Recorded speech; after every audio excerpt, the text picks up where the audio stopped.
அன்பார்ந்த தோழர்களே, என் உயிரின் உயிரான விடுதலை சிறுத்தைகளே, அனைவருக்கும் வணக்கம். இன்று மே 18 சர்வதேச இனப்படுகொலை நாள். ஆண்டுதோறும் இந்த நாளை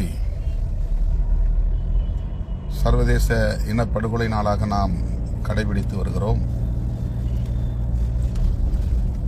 2009ஆம் ஆண்டு மே மாதத்தில் சிங்கள இனவெறி படையினரும் சிங்கள அரசுக்கு துணை நின்ற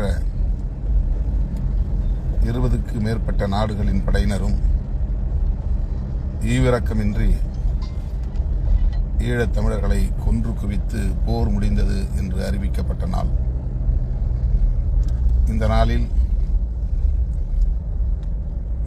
இறுதி யுத்தத்தின் போது களப்பலியான பொதுமக்களுக்கும் போராளிகளுக்கும் வீரவணக்கம் செலுத்துகிற கடமையை நாம் ஆற்றி வருகிறோம். ஒவ்வொரு ஆண்டும் ஒரு மாவட்டத்தில் இந்த நிகழ்ச்சியை ஒருங்கிணைப்பது என்று கடந்த காலங்களில் வெவ்வேறு மாவட்டங்களில் இந்த நிகழ்வு ஒருங்கிணைக்கப்பெற்று வெற்றிகரமாக நடந்தேறி இருக்கிறது. இன்றைக்கு இந்த நிகழ்வு சென்னையிலேயே நடைபெறுகிறது. ஒருங்கிணைந்த சென்னை மாவட்ட செயலாளர்கள் முன்னின்று இதனை ஏற்பாடு செய்து வருகிறார்கள். இன்று மாலை 4 மணி அளவில் நமது கட்சியின் தலைமையகமான அம்பேத்கர் திடலில் நாம் கூட இருக்கிறோம். வீரவணக்கம் செலுத்த இருக்கிறோம். உங்களிடையே நான் உரையாற்ற இருக்கிறேன். தமிழீழ மக்களின் பாதுகாப்பு, அவர்களின் வாழ்வாதார உரிமைகள்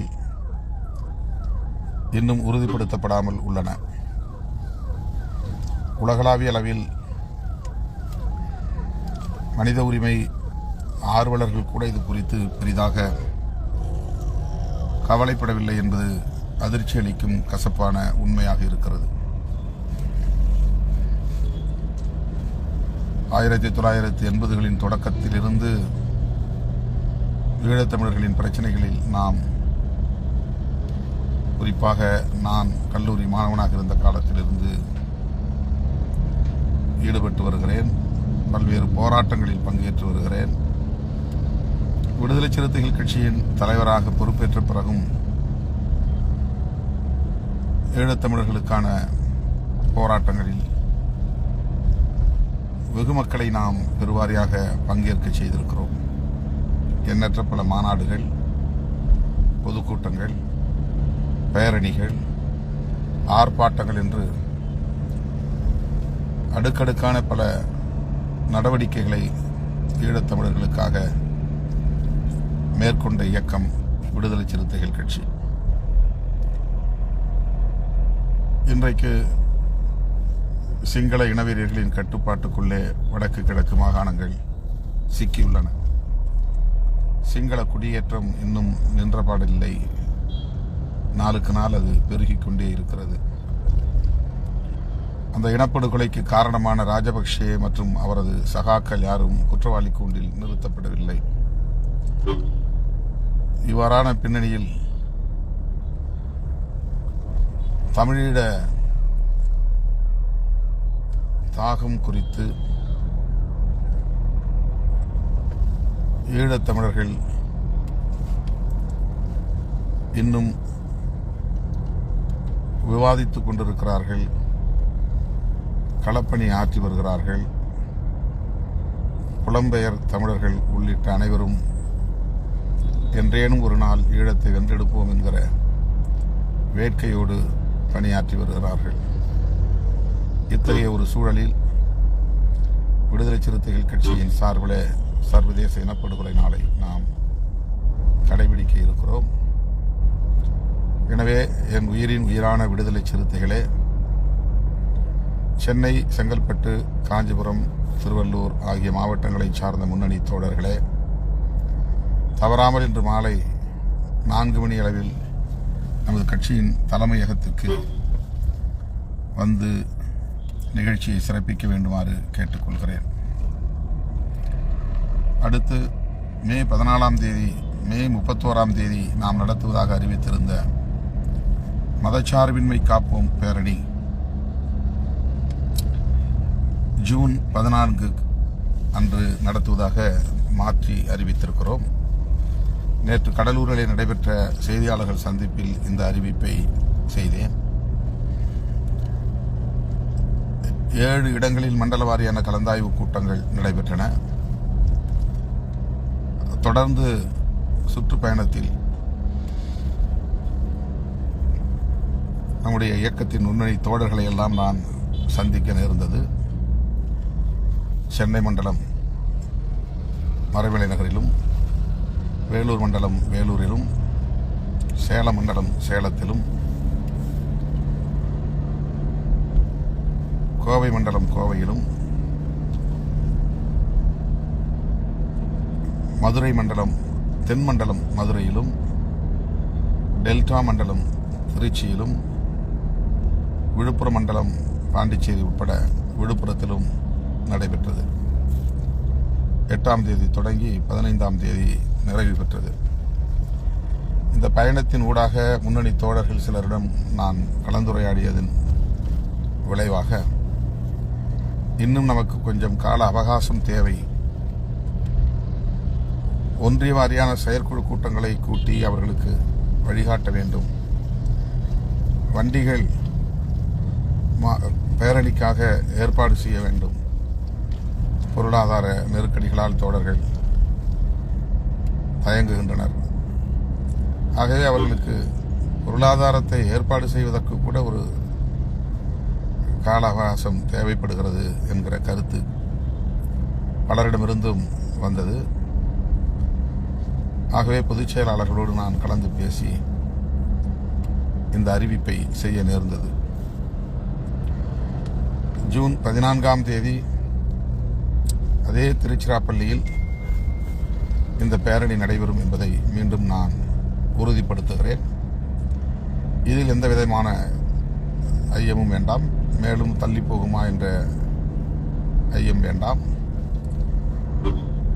முதல் வாரத்திலேயே நடத்தி முடித்து விடலாம் என்றுதான் எண்ணியிருந்தேன்.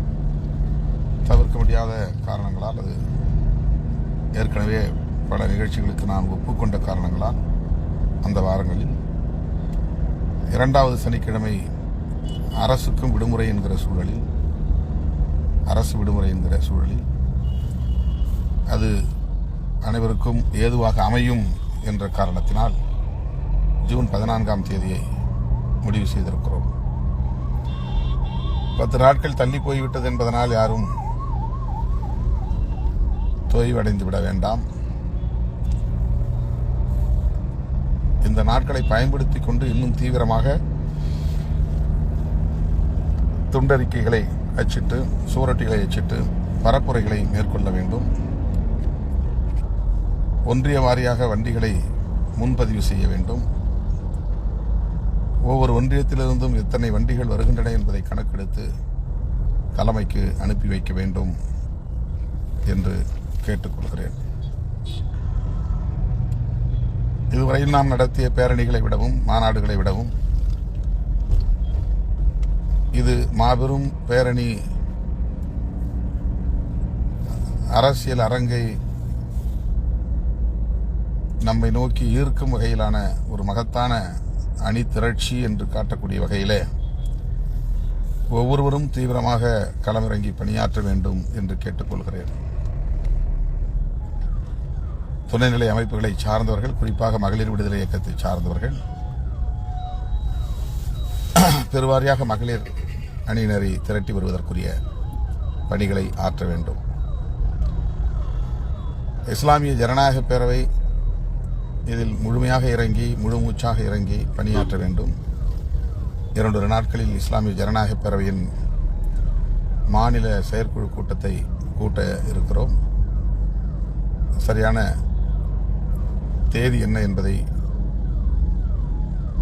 இன்று மாலை உறுதிப்படுத்தப்படும். எல்லோரும் பேரணிக்கு தயாராக இருக்கிறார்கள் என்றாலும் கூட அவர்களை மேலும் ஊக்கப்படுத்தி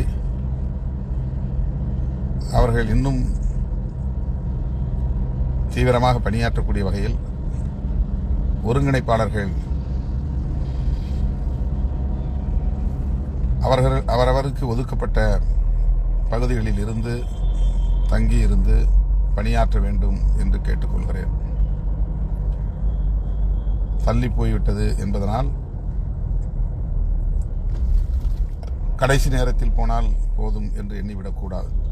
இந்த எஞ்சி இருக்கிற 20-25 நாட்களிலும் உங்களுக்காக ஒதுக்கப்பட்ட மாவட்டங்களில் இருந்து பணியாற்ற வேண்டும். இதை மிகப்பெரிய அளவிலான ஒரு பேரணியாக நாம் நடத்தி காட்ட வேண்டும்.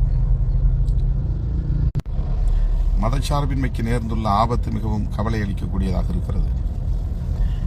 ஒவ்வொருவரும் ஒவ்வொரு கோணத்திலே வக்ஃப் திருத்த சட்டத்தை அணுகுகிறார்கள்.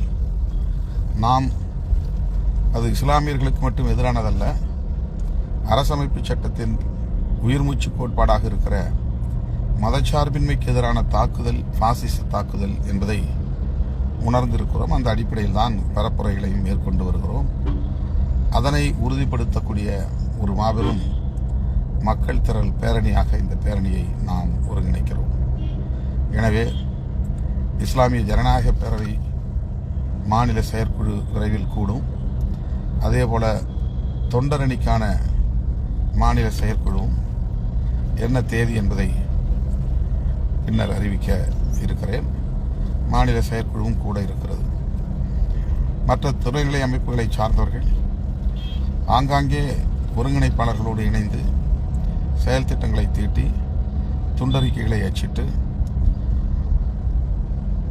அதை மக்களிடையே விநியோகம் செய்ய வேண்டும், மக்களை அதற்கு தயார்படுத்த வேண்டும் என்று கேட்டுக்கொள்கிறேன். டிஷர்ட் முடிந்தால் ஒவ்வொரு மாவட்ட செயலாளரும் தங்களுடைய மாவட்டத்திற்கு நீல வண்ணத்தில் டி ஷர்ட் அச்சிட்டு அவர்களுக்கு விநியோகம் செய்ய வேண்டுமாறு கேட்டுக்கொள்கிறேன். மதச்சார்பின்மை காப்போம் என்கிற அந்த சொற்றொடர் டிஷர்ட் முன்பக்கமோ பின்பக்கமோ பதிவு செய்து அதனை வழங்க வேண்டுமாறு கேட்டுக்கொள்கிறேன். மகளிர் விடுதலை இயக்கத்திற்கு தலைமையின் சார்பில் 10,000 சேலைகள், அதே சேலைகள் மீண்டும் அச்சிட உள்ளோம். போன முறை பல தோழர்கள் தலைமையில் அந்த சேலைகளை பெற்றுக்கொண்டு போனார்கள். அதில் பெரும்பாலானவர்கள் உரிய தொகையை செலுத்திவிட்டார்கள் என்றாலும் கடைசி நேரத்தில் வாங்கியவர்கள் இந்த தொகையை செலுத்த இயலவில்லை, செலுத்தாமல் விட்டுவிட்டார்கள். அதனால் அதற்கு நாம் இன்னும் பாக்கி வைத்திருக்க வேண்டிய நிலை உருவாகி இருக்கிறது. பல லட்சங்களை பாக்கி வைத்திருக்கிறோம். என்றாலும் இந்த பேரணியில் ஒரு 10,000 பெண்களாவது அந்த சீருடையில் வர வேண்டும் என்கிற எண்ணத்தின் அடிப்படையில் தலைமையிலிருந்து அச்சிட சொல்லியிருக்கிறோம். விரைவில் வந்துவிடும். மகளிர் விடுதலை இயக்கத்தை சார்ந்த மாவட்ட செயலாளர்கள் சென்னைக்கு வந்து தங்களுக்கு தேவையான புடவைகளை உரிய தொகை கொடுத்து என்ன ரூபாய்க்கு என்ன மதிப்புக்கு நாம் ஒரு சேலையை வாங்குகிறோமோ அதே தொகையை இங்கே செலுத்தி பெற்றுக்கொள்ளுமாறு கேட்டுக்கொள்கிறேன். இந்த பேரணி விடுதலை சிறுத்தைகளால் ஒருங்கிணைக்கப்படுகிற பேரணியாக இருந்தாலும் அனைத்து தரப்பு ஜனநாயக சக்திகளும் பங்கேற்க வேண்டும் என்பதனால் ஆங்காங்கே மாவட்ட வாரியாக விவசாய அமைப்புகளை சார்ந்தவர்கள், தொழிலாளர் நல அமைப்புகளை சார்ந்தவர்கள், சிறுபான்மை சமூகங்களை சார்ந்தவர்கள், கட்சி சார்பற்றவர்கள் என்று அனைத்து தரப்பாரையும் பேசி அவர்களை எல்லாம் இந்த மாநாட்டுக்கு அழைத்து வருவதற்கு பெரும் முயற்சிகளை ஒருங்கிணைப்பாளர்கள், மாவட்ட செயலாளர்கள் மேற்கொள்ள வேண்டும் என்று கேட்டுக்கொள்கிறேன்.